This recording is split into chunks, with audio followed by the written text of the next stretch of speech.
So I had the good fortune of coming to this parish, and within days or weeks of being here, met Dan and his wife Roxanne. Eventually, Dan was known in his own person and came to meet with me and kind of shared with me his story, which I certainly wanted not just to be for me, but for so many others. And he's like, "Well, that's great because I actually have this whole program that I'm ready to roll out." And I was like, "Awesome." And that was like 2 years ago. So I've since seen him at Seek Conference, and he's presented to a number of different parishes. And I wanted to make sure that we were kind of in line as well. So, but it's a blessing to know the resources and persons that we have in our own parish who have gone through either similar struggles or who have allowed the grace and light and truth of Jesus to kind of penetrate their life even more. So I want to give a warm welcome to Dan Ongst.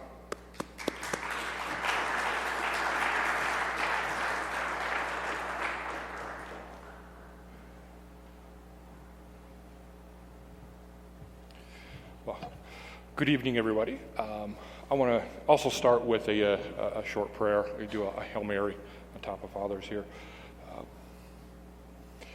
Hail Mary, full of grace, the Lord is with thee. Blessed art thou amongst women, and blessed is the fruit of thy womb, Jesus. Holy Mary, Mother of God, pray for us sinners, now and at the hour of our death. Amen. Thank you all for coming. I know the weather has really been probably a deterrent for a lot of people. But also I realize the topic tonight of objectifying love is also a difficult one for a lot of people to hear, as well as just to deal with in their own families. What I want to start with is I just want to give you a couple of statistics. I want you to see what you have to think about these. One of the statistics is that 50% of men and 20% of women would anonymously say that they are addicted to pornography. Also, 11 million teens look at porn daily.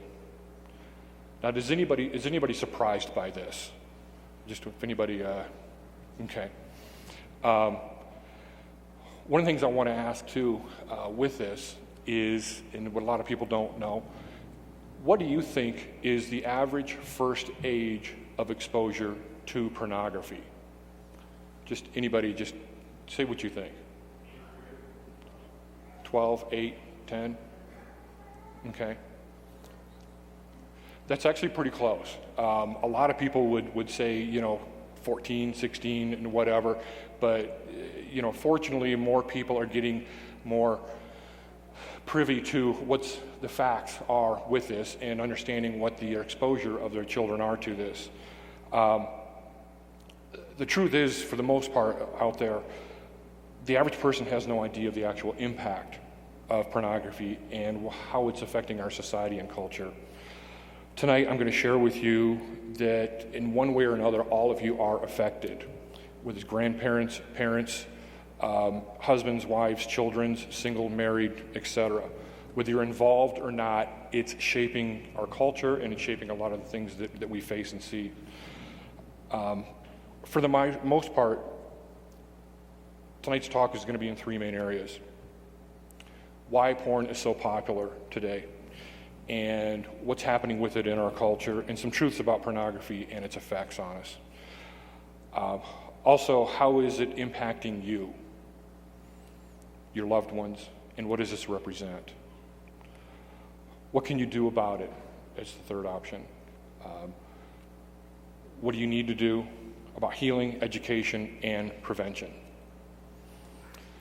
Now, I will take questions at the end, but there's also some note cards around the room and pens at the end of the pews. Because of the topic nature, some of you may want to ask a question, but you don't want to ask it in front of everybody. You can write it on the note cards, and towards the end, I'll have somebody pick those up and bring them to me, and as we're doing question and answers, I'll go through those. David in the back here, he just raised his hand. He will come pick these up, so you can get his attention if you had something and he didn't get it. But we'll mix those in with the questions that we have at the end as well. Before we get started on these three topics, I want you to know a little bit about myself. why I'm doing this and why I'm talking about this to you today. My name is Dan Ongst. I'm the president and founder of a nonprofit organization called Road to Purity. The mission of Road to Purity is essentially awareness, education, and healing around pornography, sexual addiction, and societal issues surrounding those areas. I'm also a certified addiction counselor. I've authored 4 books, including my own testimony, my own story, from one addict to another. I've developed one of the first, if not only the only Catholic-centered men's integrity program that's out there. There's a lot of other integrity programs, but it's the only Catholic one that I'm aware of. I have over 400 hours of specialized training in addiction and over 3,000 clinical hours of addiction work, primarily around sex addiction. However, none of this really means anything.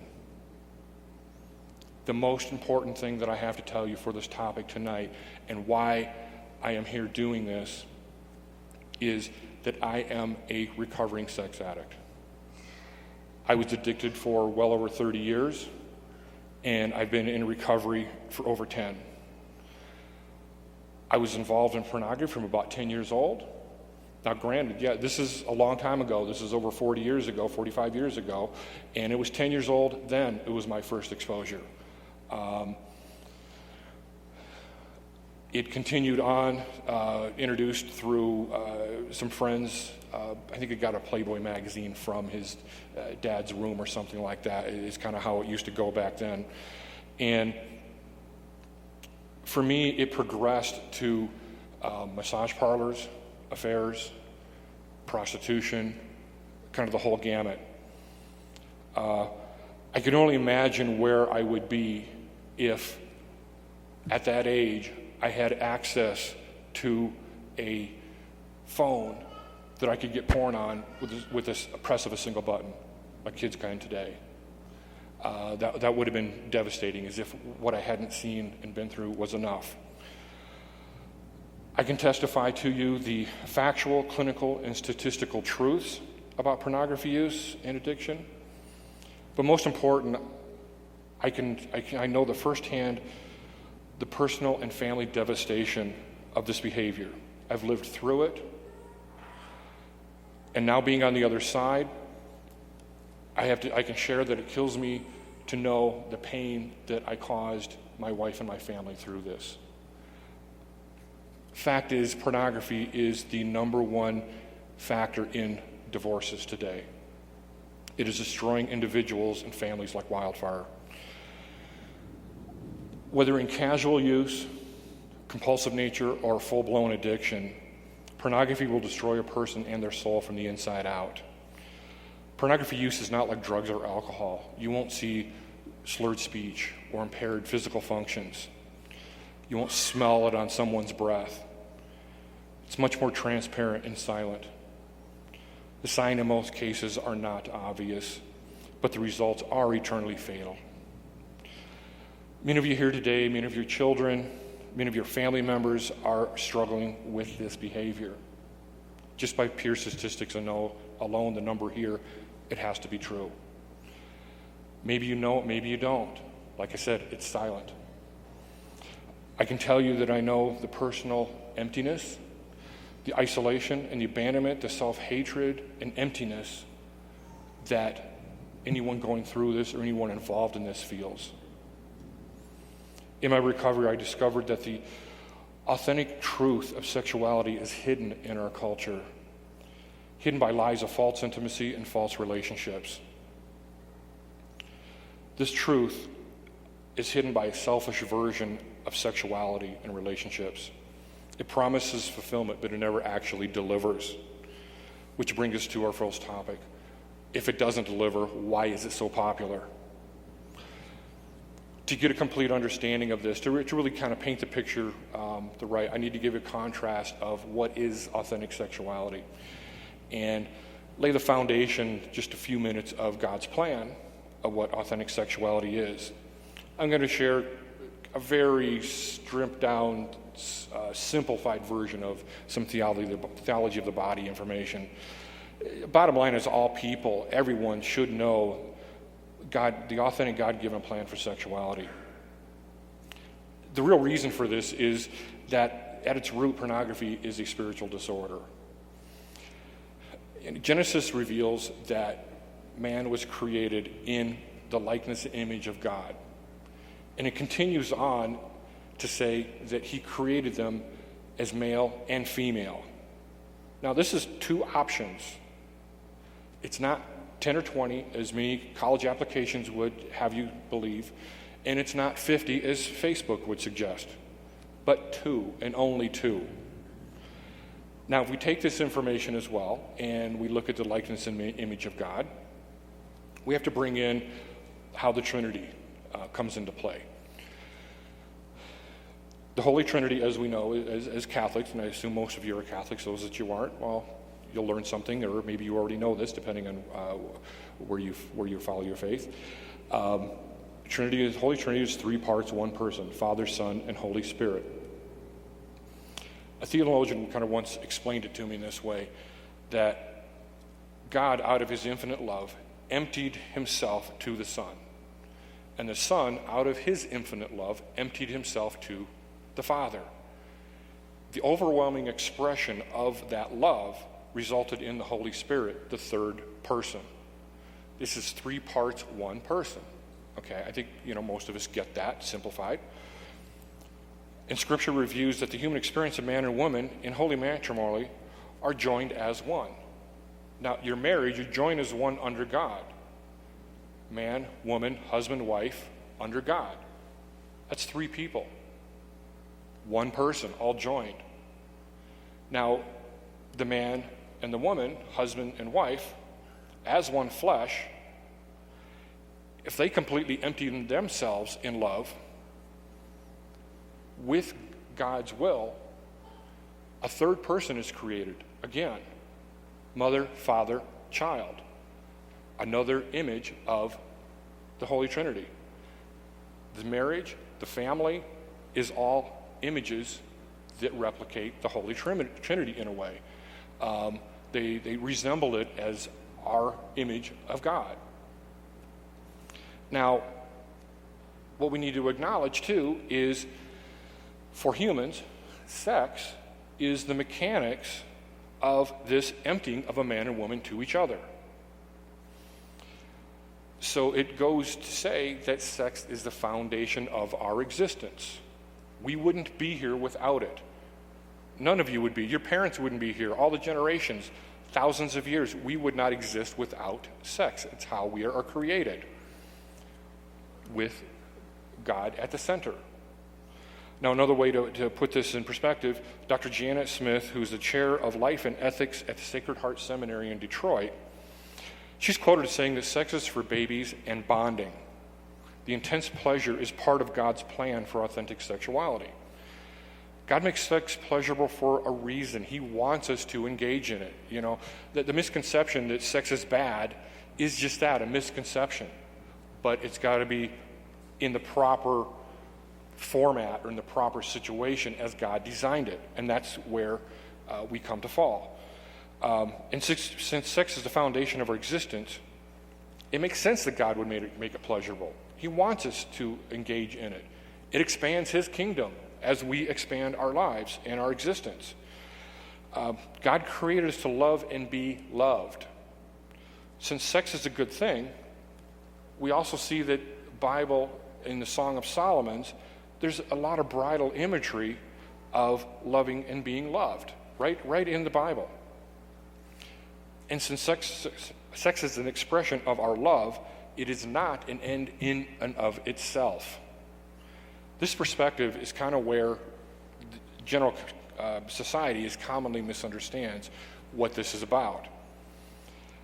Our culture sees sex as in and of itself, not a means of bonding or expression of love in matrimony. Now, in a way, this is kind of like food. A lot of us see food.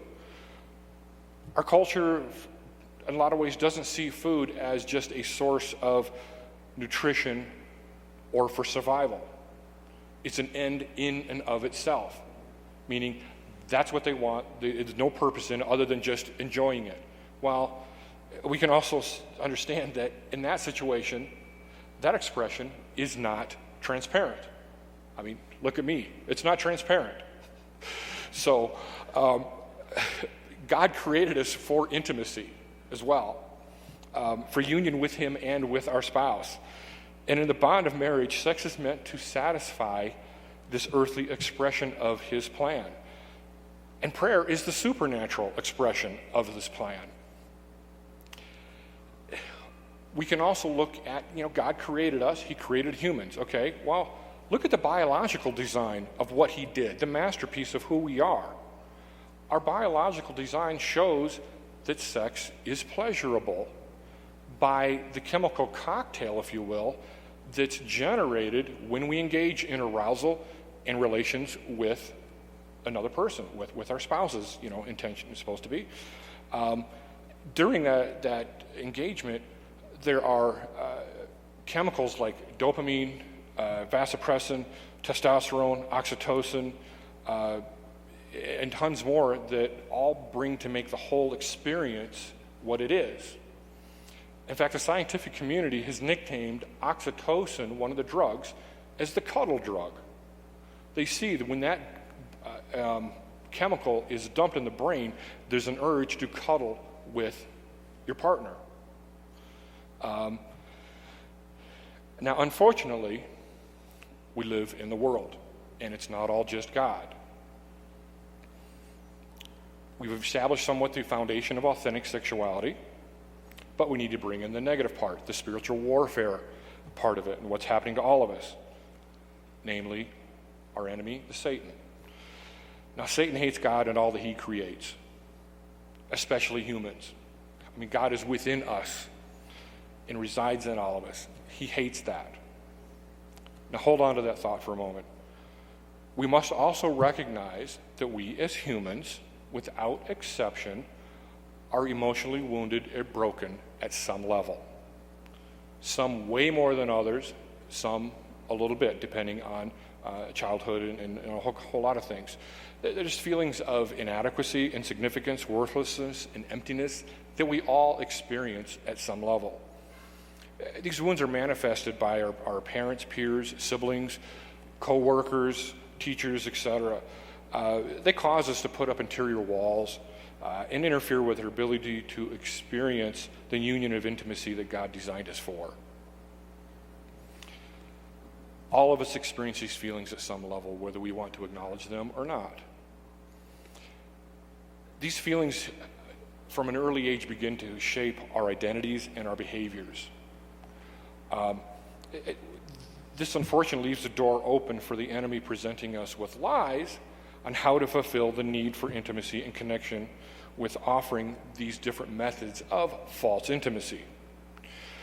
We turn to things like drugs, sex, shopping, food, gambling, a whole assortment of things to create an escape, to escape these unpleasant feelings that we have, and for a promise of, which is a false promise of fulfillment. The answer, of course, is to turn to God instead of these other false things that are put before us, but we, especially in our formative years, don't do this. And as we learn and get older, we're bombarded with society, with our culture, telling us what we need. You need a new iPhone, you need a new TV, you need a better car, you need to be more successful. These are the things that we latch onto for fulfillment. And they don't get us anywhere. Even when we start to learn this and we understand it intellectually, we still don't tend to follow it. We still tend to follow the things that make us feel good. The problem really around this is that in this sexual relation part of it, in this version of sex, being that sex is in and of itself the means, it's a method of selfishness. Now, I'll ask you, real quick here too. Does everybody pretty much agree that pornography is a bad thing? Okay. Pretty much close to 100%. It's pretty much everybody agree that pornography, for the most part, objectifies women. Okay? Same people. Now, God designed sex to be a gift of self, where pornography is a gift to self.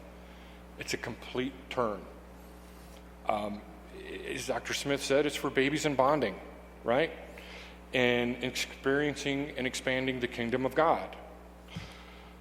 Well, being that pornography is a gift of self, it's taking another for your own enjoyment.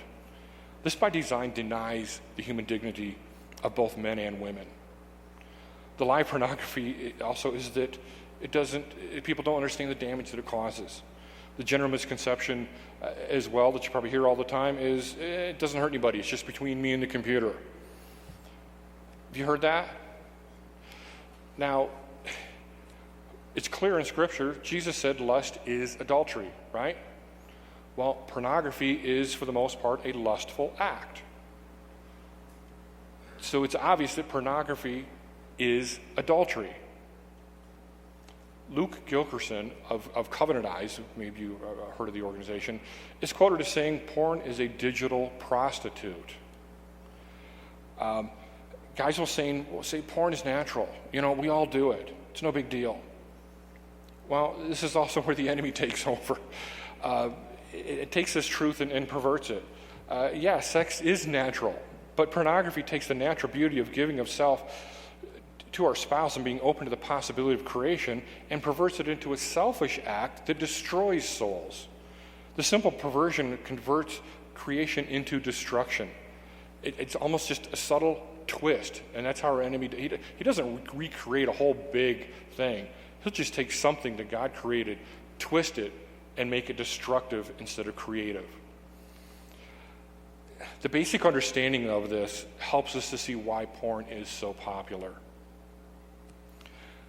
Now, I want to get you involved a little bit more here.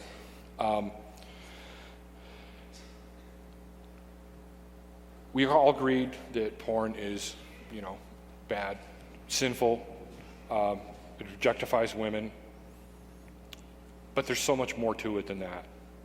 In fact, one of the chapters in my book, 40 Days of Freedom, that I have here, and there's some out there at the end, one of the chapters is, so what's wrong with porn anyway? Which is kind of the term that so many people use. So besides sin and besides objectification, I want to hear from you, what's wrong with porn? Anybody, just shout it out so I can hear it up here. Good. What else? Okay, changes the way you look at other people. Objectifies children. Okay. Idolatry. All right.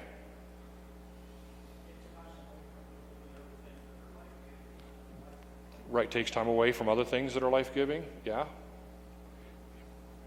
Anything else? What was that? It creates unrealistic expectations, yes, of your partners. Yeah, that is true. For all of this is great input, and a lot of this is all of this is accurate. But what I'm going to do for the next few minutes is kind of cover what I have in this one chapter. So I'll give away a chapter, and it's a little bit, maybe a little bit overwhelming because there's so much. And a lot of people just don't really see it all. And some of that is evidenced by just somewhat here. There's an answer here and there. There's not a barrage of information coming. Well, so what is this? What somebody kind of referred to, well, porn destroys relationships. Porn by its nature creates a climate of selfishness. It encourages a gift to self, as I'd said earlier, rather than a gift of self. It actually trains the brain and sets neural pathways to develop narcissistic tendencies. In my history, I can support this firsthand. And even now being porn-free, I still am left with some of those selfish tendencies, ideas of trying to look at things for myself. okay? This is something that's trained in the brain by pornography, and you wouldn't really have a lot of choice. It's the way it's designed. We did speak about objectification and human dignity, but what does this really mean? What does it mean when you objectify? What's the damage to that for the most part? And how does it affect the person you're objectifying? Well, for the viewer, it means that you're using the other person for their own means, for your enjoyment. Plain and simple, this is really a form of slavery when you're using somebody for yourself. And this, of course, is another sin as well. Also, it rewires the brain to see the opposite sex as a thing or an object. Therefore, when you're out in the world, and for men, they see women, they see body parts. They don't see the person. They don't see Christ within. They see a pile of body parts. Now, any of the men here, you can, within yourselves, I'm not asking you to raise your hand, ask yourselves, is that true? When you see a woman, are you looking at her body and her features rather than who is she? Some of this is culture teaching us, but some of it's pornography, and depending on where your level is in that and may incite lust immediately, you may likely have a pornography background that's fulfilling this. It hardens our heart to other people, and this objectification can spread to anybody else, co-workers, just anyone, classmates, especially spouses, even children, because you're thinking of who these things are, what can they do for me, and then who are they as an object, you don't see persons in this. Now, how about the person being objectified? That's sometimes the harder one, because you don't see that. You're on the other side of the computer or screen if this is your involvement and you're one that it's battling this. Particularly the porn actresses, they're being used as slaves for the pleasure of others. Their self-dignity is destroyed. And a telling sign of this is that porn actresses have the highest suicide rate and drug overdose rate of any profession that's ever existed. In fact, there's even one study out there that shows as high as 22% of porn actresses will commit suicide or die of a drug overdose. These actresses, they're experiencing such overwhelming guilt and shame and self-disgust. I read one article of an actress that gave a testimony kind of situation. She got out of the industry, and she had been in hundreds of movies, and she was talking about the other women that she had worked with. And she said virtually 100% of the other actresses, including herself at the time, would binge on ecstasy, cocaine, Vicodin, Valium, alcohol, etc., just to survive the shoots. Why would they do this if they wanted to be there and they weren't being objectified and being physically and emotionally just destroyed? And another factor to this is that nobody had mentioned is the human trafficking. Pornography is a heavy link to human trafficking.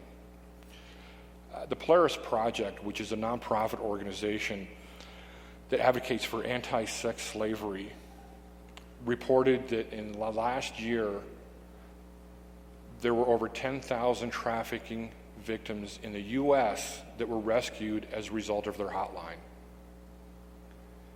Now, if that doesn't stun you, nothing will.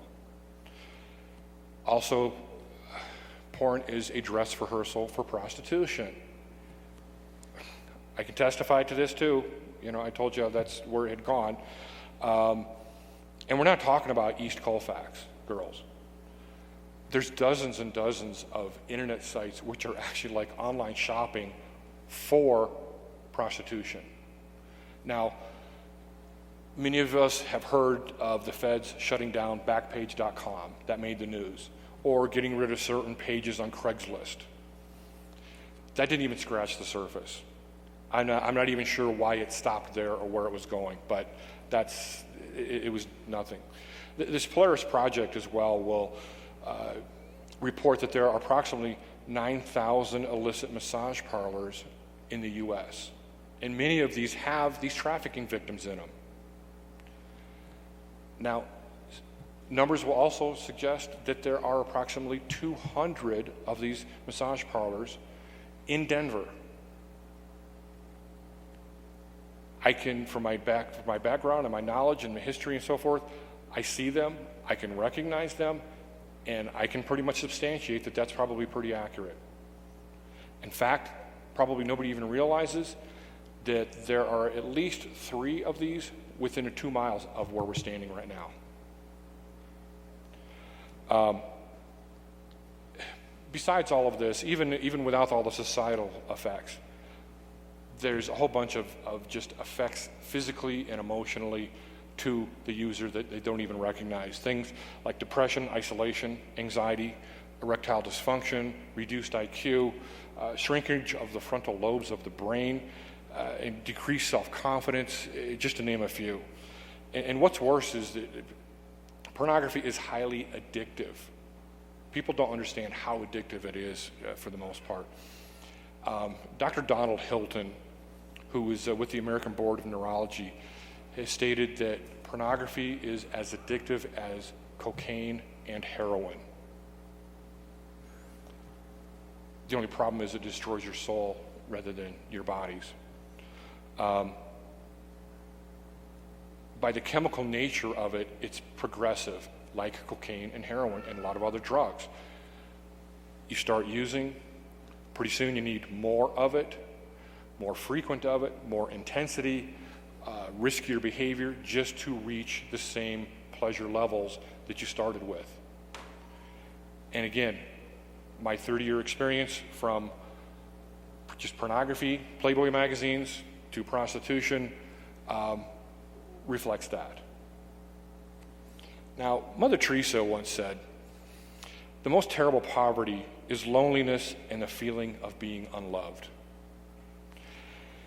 While most people will commonly see this as relating to the abandoned people that she dealt with, those with the diseases that she most commonly affiliated with and so forth all around the world, I think Mother Teresa was really referring to more than that. I think she was much more insightful than that. This poverty is evident at some level within the hearts of each of us. We all have a level of loneliness and feeling unloved that we experience. That's just from being in this world. It's kind of what happens. Now, there's a quote from G.K. Chesterton. This says, "Every man that stands at the doorstep of a brothel is looking for God." That speaks to this loneliness and the cry out of what we're looking for. Now, I heard that quote for the first time very early in my recovery. When I heard it, it buried me. It was like lightning from God saying, "Get a clue." And I had no idea what was going on. I had no idea that that's what I'd been looking for all these years, all this time. But it was obvious. And when it was spoke to me, it was clear and obvious. What happens is when we have these empty feelings and we're not seeking God to fulfill them properly, we're supposed to seek God and union with our spouses, for those that are married, to soothe these wounds. The lie of porn actually serves to amplify them. It'll tell you, this is what you want. This will make you happy.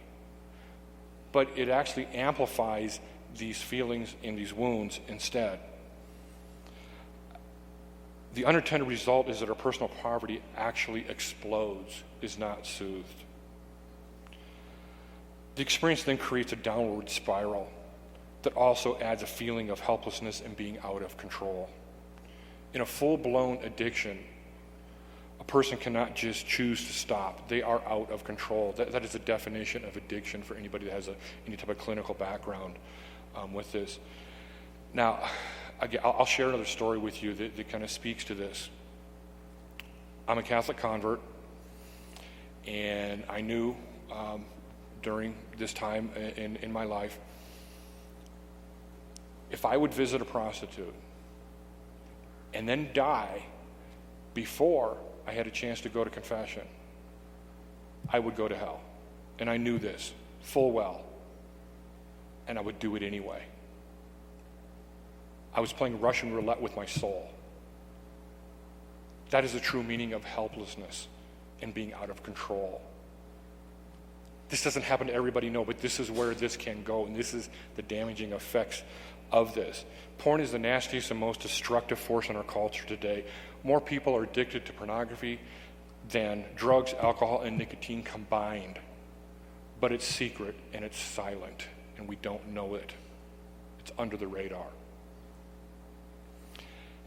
As a general summary of this first part, I know this was a little bit overwhelming and kind of dark in a lot of places, but it was important to give you a picture of what's really going on with this. And I hope it gave you a little bit of background, of porn, why it's so popular, why it's so powerful, as well as bringing in what God's plan for sexuality actually is supposed to be, and how that works, and what the incredibly dangerous aspects of porn are. Now, part 2, how does this affect you and your family? What does this really mean to you now that you know all this? The impact is really revealed in several ways. It comes out with each person that's already battling the behavior or addiction. It shows up in marriages, children and grandchildren, friends, loved ones, and the culture, and how it affects the way we must live in this poison culture, and how we have to act day to day or accept it. Now, for those that are already battling, pretty much covered the ideas of the depression, the anxiety, isolation. In some cases, I've known situations to where it's even gotten to a suicidal level. People they feel there's no way out. They can't get out of this. Now, the closest to most of us is within our family. Again, as we discussed, I can testify how devastating this was within my own family. But what a lot of people don't see too is that the rejection of the spouse is almost unbearable. While the lie that many of you tell is that it's normal, all men do it, is just a lie. Yes, many men do it. That part's not a lie, but it's not normal. It's a severely disordered exercise of sexuality.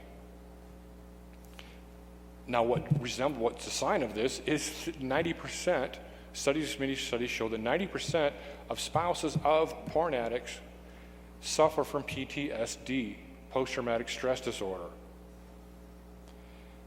Essentially, the deception and betrayal of trust is overwhelming. Married couples are two persons joined as one. Porn use is a violation of this inner union. This level of betrayal commonly results in a trauma that requires clinical help to overcome. And the internal damage is not quickly healed. And in most cases is never completely healed, but there's always a scar and a wound that needs to be addressed and acknowledged that's there. I mean, this effect alone demonstrates the fact that it's not just between the user and the computer. It's not isolated in that way. Now, one of the other issues that again, nobody mentioned this either, is erectile dysfunction, or actually porn-induced erectile dysfunction. What happens is the self-stimulation, and this is primarily for men, the self-stimulation retrains the brain as to what is pleasurable and how pleasure is to be experienced. Now, you add that to the fact that the average time spent on a scene is 18 seconds.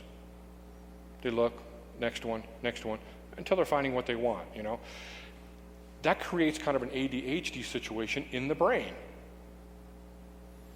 So then what happens is when a man gets with a woman, he's interested, he's aroused, and the brain goes, okay, next, and loses it. Or if they do actually begin physical relations, intercourse and so forth, partway into it, the brain will just say, this is not what I'm used to. I like the other way we're used to doing this. Because they're not used to doing it the right way, not the proper stimulation. The brain has rewired itself to prefer pornography over a woman. Now, I see countless stories of this in different sites that I follow and so forth, that this happens. Now, has everyone seen the surge of advertisements on TV, like for Viagra, Cialis, and so forth? We've all seen those. Heard on the radio the advertisements for these men's clinics, to deal with erectile dysfunction. Take that, and then also there's an article written by Dr. Lehmiller of Sex and Psychology magazine that reveals a study showing an increase of 1,000% of erectile dysfunction among young men in the last decade. I mean, there are stories of teenagers that are unable to perform. Now, why would we even know about a teenager who isn't supposed to be having sex anyway? But if you can imagine how many occurrences this really happens, but the teen isn't going to the doctor, because he's not going to the doctor and say, oh yeah, I tried it with my girlfriend and it's not working, what's up? They're not going to share that. They're just going to deal with it and suffer through it. So we don't even know the real numbers. Now consider the fact, when you look at this, the iPhone was released in 2007. This study of the 1,000% they're claiming of increase was released in early 2018. So they're talking about the 10 years prior to this, 2007 to 2017. That's when the iPhone, that's the 10 years, first 10 years of the iPhone, as well as other smartphones that are out there. They immediately were the first ability to live stream video, namely pornography. And what's happened? I don't think this is an accident. I don't think anybody else could claim that it's an accident. How's this affecting our children? Okay.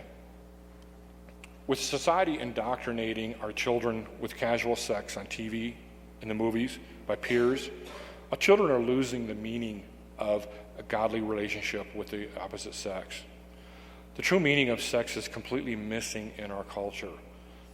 And with smartphones, the temptation is overwhelming and access is way too easy. There's more shame today to say that you're a virgin than to say that you look at porn. That's disturbing. Many of you have filters. Maybe if you help your kids and you put filters on their phones, their electronic devices. But do their friends have filters? Remember we said the average age was 9. Some people said 8. Some people said there's studies that really come up with any of those results in that area. If you're working with your kids and you've made sure your kids have filters on their phone to block porn or whatever, I'll tell you, you've done about 10% of what needs to be done. That's not the complete answer. It's required, it's necessary, but it's not. You can't just say, okay, we're good. I got filters on them. For all kids, it's not a question of if they're exposed, but when. It just happened, and they need to be educated on what to do with it, or what to have happen when this exposure comes. Now, in our culture, for decades, we've been slowly taking God out of society. Courts have taken prayer out of the classroom, out of the public institutions. The 10 Commandments have been removed from parks, schools, courthouses, all over the country. Merry Christmas is being removed from countless government buildings and public places and replaced with Happy Holidays. This essentially means that we have taken God out of our society. And I said to begin with, in Genesis, our identity is God. We are in the image and likeness of God. You take God out, we don't have an identity. Who are we? As humans, we must have an identity. We must have a purpose. And without God, we're left with having to create our own identity. I mean, God created us to love and be loved. And without God, we must invent ways to love and ways to be loved and accepted. To take what Mother Teresa said in reference to this problem, this means that a godless culture results in a place where poverty and loneliness and the feeling of unloved are out of control. This godless culture allows the opening for the attack of our sexual identity, which is to say our identity in God is created.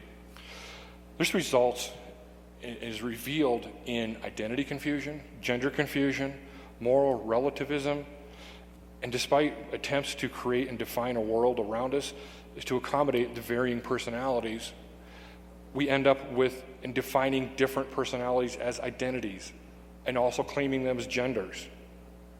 Does everybody kind of see this happening around us today? What's even worse is like the sex education new laws, the bills that have been passed here, California, and they're working in other areas of the country. They've taken male and female out of the description of sexuality. How can you do that? You know, it doesn't even make sense anymore. All of this is really evidence of our scrambling to replace God and the utter disaster that happens when we can't do it. We live in a poison culture, unfortunately, and it's harder to come out as a conservative than it is to come out as gay or transgender. The destruction of our identity in God has only one author, and I've said this earlier, that it's Satan. I say this because I think it's important to understand that the change in our culture is not an accident. There is an author, and there's a behind-the-scenes purpose. So what do we do about it? What can we do? I'll address this in four situations: individuals, couples, children, and our culture. First and foremost, we must recognize and remember that Christ has already won. He has paved the way with his blood for all of us who choose to follow him. And following him means that we must battle on earth and reach our families and other souls. As a whole, for all of these situations, we need to remember that sexuality is about the expression of intimacy with our divine partners and expansion of the universe.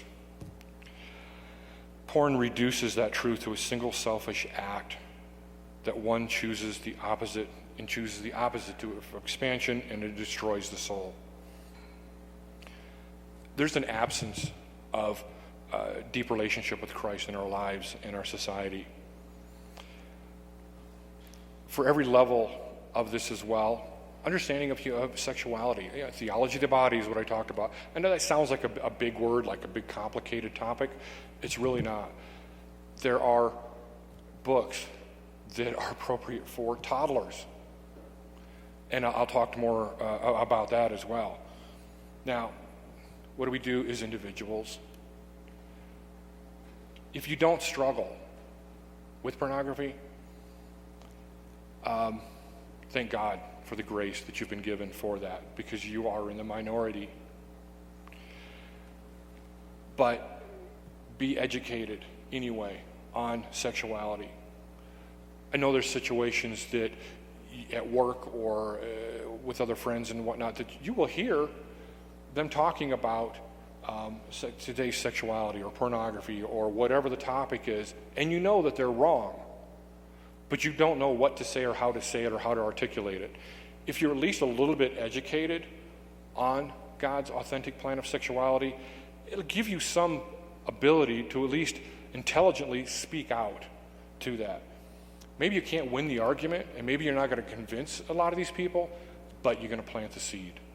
At least they're going to know that there is another option, at least for that.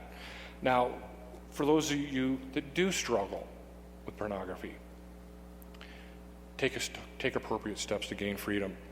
It's not an easy battle for most. It wasn't for me.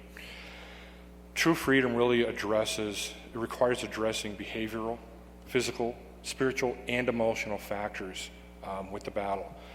Many times counseling is needed, but it's a good start to begin addressing things like boundaries, accountability, exit strategies, understanding behavior and what's underlying those behaviors. Again, 40 Days to Freedom, there are several chapters on all of these in there and how to work through them and how to just learn about them and what it means for you. And most of all, don't do this alone. The biggest mistake I see people making is that, I'm just going to try harder to manage this. I can do it. If you do this alone, this is between you and the enemy, and you will fail virtually 100% of the time. Our woundedness, especially in addictions, is our cross. And we've all, pick up your cross and follow me, Jesus says. Porn use, gambling, any type of addiction, gaming, food, whatever it is, it's all of our crosses. We must choose to carry our cross, and we must have help doing it. Think about it. Jesus had help carrying his cross. The minute we think we can do it alone, we put ourselves above Christ, and we got a whole nother problem. Couples. Again, education, that's kind of a standard in education of sexuality. It's hands down everything. But couples, married couples, you need to basically clean house to move forward with this, to take action. Keep your hearts clean. Dispose of any impure movies that you own. Suggestive magazines that don't honor God and your beliefs. Address what you watch on TV, the movies you see. And if one of you is battling with this, get a counselor involved and reveal it. The secrecy of it will destroy both of you. And the side effects happen whether your spouse knows you're involved or not. Bottom line, freedom is possible. I was addicted at a severely progressive level for 30 years again. And a lot of hard work, serious looking inward, counseling, and more grace than I deserve. I came to the other side. Yeah, beaten and bloody, but I got through it. And I have a relationship with Christ now that I would not give up for anything. I will say too, if you are a woman and you have experienced your spouse with this problem, and you may find that there's nobody to talk to. There's not a lot of support out there for women in this situation. If that's the case, happened to tonight, like I said, I am still married. My wife is here. If somebody wants to talk to her, she'll listen. I also have a special message for couples who are looking at porn together. This is something that is really exploded in the last few years. So many couples are saying, we'll look at it together. We want some ideas, it helps stimulate us, but we know each other's doing it, so we're okay with it. The whole thing about rewiring the brain to objectify the other person, it doesn't stop just because you had permission. It still happens. You were still objectifying and turning your spouse into a thing. And what's worse is now you're lusting after your spouse, another sin, and you are also taking this wonderful, beautiful gift of God's given sexuality and turned it into an end in and of its means. Your spouse is there for you. You're each a slave for each other. And just because you each have given permission doesn't make it okay. The problem with this, as well, is that there's supposed to be a goal of bonding, not using each other. You want better physical relations? Focus on the other building blocks of intimacy. Things like emotional, proximal, professional, spiritual intimacy, just to name a few. Again, another chapter in here on just intimacy. If you have full intimacy with each other and then go into physical relations, you won't need the extra ideas or techniques. What do we do about our kids? Guess what? Education. Okay, I think we've gotten that one down. Theology of the body teachings and so forth. Have the porn talk. Most parents have a sex talk with their kids, but have the porn talk. If anything, that's almost more important to some extent. Allow yourself to have that uncomfortable moment in talking on this topic to your kids. No, I don't think it's pleasant for anybody, but you got to do it. Their souls are at stake. There are materials out there on theology of the body for all levels of age. Like I said before, from toddlers, 2-year-olds, and up. Now, I have at the back tables there, when you leave, there's a handout, Sexuality Resources for Children and Adults. There's a ton of materials in here for all age levels, from 2 to full adults, on sexuality and learning, as well as a lot of resources, links to get information, places to research, as well as kind of a general outline as different age ranges and generally where you should be talking to them at. This is free to take out there as you go. If you discover your kids are involved in it, please don't make it a time of punishment or to shame them. They need love and guidance, especially from you from their parents at this influential time. They need to know that they can trust and be transparent with you on this. Don't make them fear opening up to you. This is a time for education, to develop boundaries, help them learn how to develop boundaries, what to do when they see it, how to be educated in speaking out against it, to say no to their friends so they're not ostracized and so forth. Coping strategies, and as well as the motivation of why they were involved. How long have they been looking at it? You know, there's 12-year-olds that are fully addicted. They need to work on getting through this and getting out of it, and they need to be comfortable saying, you know, Dad, I tried, I can't stop, and know that what we need to do is move forward, not say, what's wrong with you, kid? That doesn't work. That just makes it worse. Teens, early 20s, whatever, is the time to begin addressing this. I see a lot of younger people here tonight, you know, not late 40s like I did. You know, it was already a train wreck by then. We don't get that far.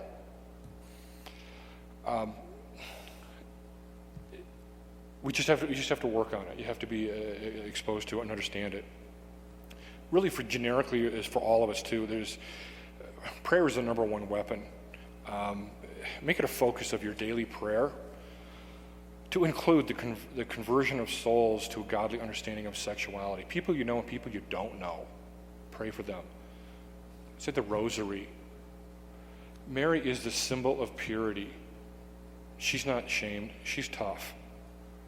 She's the leader in the campaign of truth and the battle for purity. She will fight this. She's squashing the enemy's head at the end of all this. Speak out if you can. Evangelization. Talk to other people. And this is where the education of it, knowing yourself a little bit about it, so you're comfortable speaking about it. You don't have to do what I'm doing, but just be able to talk to your friends, your coworkers, and say, hey, you know, guys, you know, there's another alternative here. You know what the truth is. At least be able to share that, you know, with them. Now, for me, yeah, I founded Road to Purity. Organization, it's almost 4 years old now at this point, and doing all this. Why did I do this? Well, you know, a good part of my motivation was really comes from the parable of the Gospel of Luke. Of the master had two debtors, forgave two debtors, one of 500 denarii and one of 50. Then it goes on to ask, who is more grateful or who loves the master more? The one he forgave 500. Now, I feel like I've been forgiven 1,000,000 denarii. Knowing what I've been through, and I share everything with you, but I shared enough with you to see that where I have been, that what I have been forgiven, and I know Christ has forgiven me for this. I can't just sit here and go, oh, thanks God, and go on about my life. I can't do it. I have an overwhelming need and desire to share what he has done for me. As well as in my recovery, it's been revealed to me the enemy's plan of destruction, the perversion of sexuality through media and pornography, the destruction of humanity through gender confusion, sex trafficking, et cetera, et cetera. I feel personally called to reveal the truth of this devastation and destruction that the enemy is attempting to engage on God's kingdom, and to reveal that there is a way out. It does not have to be this way. Now, another factor that put me into that statement, that level of commitment in a way, I don't always share this with other people, and I hadn't a lot, and more people are saying, you got to say this. So I'm going to share it. It was about 3 years ago. It was one of those experiences, in bed, 2 or 3 o'clock in the morning, where you're kind of asleep and you're not asleep, in between, twilight, I think they call it. I'm just laying there, not really aware of anything. This image comes to me. I see myself standing at the edge of a canyon, infinitely bigger than the Grand Canyon. And down in there is packed full of virtually all of humanity. They're in there like sardines. They can't move. And they're all engulfed in sexual sin. Everything from pornography, adultery, fornication, pedophilia, just everything is down there. And they're packed in like they can't move. But I feel this profound, overwhelming sense of loneliness and abandonment and shame and self-loathing. It comes up and it's just flooring. And then Jesus is standing at my side. He puts his hand on my shoulder and he goes, you know it doesn't have to be like this. I need you to tell them for me. And then it went away. I spent a couple of years trying to figure out, what does this mean? What do I do with this? It's like I didn't know. But it's gradually coming into place. And now within this ministry, everything I do, every decision I make of moving forward and what to say and what to write, I ask, am I telling them? It's the core. I mean, even first page of my notes, very top, in red, tell them for me. That's where I started tonight. Tell them for me.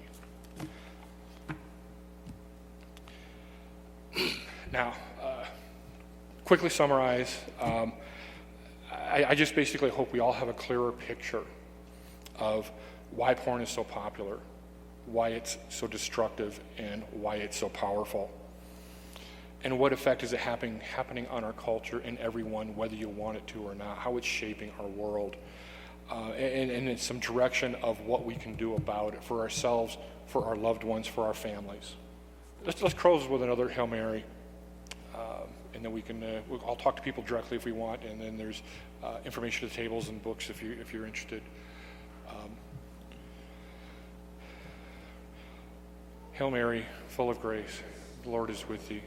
Blessed art thou amongst women, and blessed is the fruit of thy womb, Jesus. Holy Mary, Mother of God, pray for us sinners, now and at the hour of our death. Amen. All right. Thank you again for all coming.